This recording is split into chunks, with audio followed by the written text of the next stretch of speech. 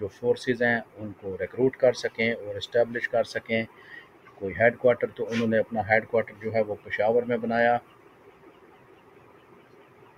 اور جب ان کے پاس یہ طاقت آ گئی، افرادی قوت اور آرمامنٹ ان کے پاس آ گیا، انہوں نے راجہ رنجیت سنگھ کو کہا کہ مسلمانوں کو مذہبی آزادی دی جائے، جس کو راجہ رنجیت سنگھ جو تھا پنجاب کا حکمران، اس نے انکار کر دیا سید احمد شاہ کی اس ڈیمانڈ کا کہ مسلمانوں کو right to freedom of religion نہیں ہوگی. اس وجہ سے پھر سید Ahmad Barelvi started the jihad firstly against the Sikh regime. Sayyid Ahmad Barelvi started the jihad firstly against the Sikh regime at Akora and later captured Peshawar. انہوں نے سکھ رجیم کے خلاف جو جہاد ہے، آرمڈ سٹرگل، وہ سٹارٹ کر دی اور اکوڑا کے مقام پہ، اور بعد میں پشاور کو بھی کیپچر کر لیا. دوستو، these military expeditions continued for 2 months and caused defeat to the Sikhs, which established Sayyid Ahmad as an efficient military leader. یہ جو ایکسپیڈیشن تھی 2 ماہ جاری رہیں، جس میں بہت بھاری جانی نقصان اور مالی نقصان اٹھانا پڑا سکھوں کو، جس کی وجہ سے سید احمد جو ہے وہ ایک ایفیشینٹ ملٹری لیڈر کے طور پر سامنے آئے. لیکن یہاں پہ آ کے ایک ہو جاتا ہے جس کو کہتے ہیں انہونی، کہ کچھ ایسی غلط فہمیاں پیدا ہو جاتی ہیں ان کے ٹروپس کے اندر، جس سے وہ سپلٹ ہو جاتے ہیں اور ان کی طاقت کا زور جو ہے وہ ٹوٹ جاتا ہے. اس کو ہم انگریزی میں یوں سمجھتے ہیں due to a few defection among the troops caused a split in his forces. Around 600 soldiers were martyred in the battle along with سید احمد بریلوی. یہ جو بالا کوٹ کی لڑائی تھی اس میں 600 سولجر اور خود سید احمد بریلوی جو ہیں وہ شہید ہو جاتے ہیں. اس طرح اس نابغہ روزگار کے جو جہاد کا ایک نظریہ تھا یا ان کی ایک کوشش تھی وہ اپنے اختتام کو پہنچتی ہے، لیکن اس کی امپورٹنس جو ہے وہ اپنی جگہ پہ قائم رہتی ہے. ہم دیکھتے ہیں کہ ان کا جو امپورٹنس تھی وہ کیا تھی. ہی نمبر 1 پہ ہے he invoked the desire in the hearts of Muslims to demand religious and spiritual freedom. اس کے لیے انہوں نے ایک آرمامنٹ کے ساتھ ایک سٹرگل شروع کی مسلمانوں کو لبریٹ کرنے کے لیے، آزاد کرنے کے لیے دوسری جو اوپریسو طاقتیں تھیں ان سے.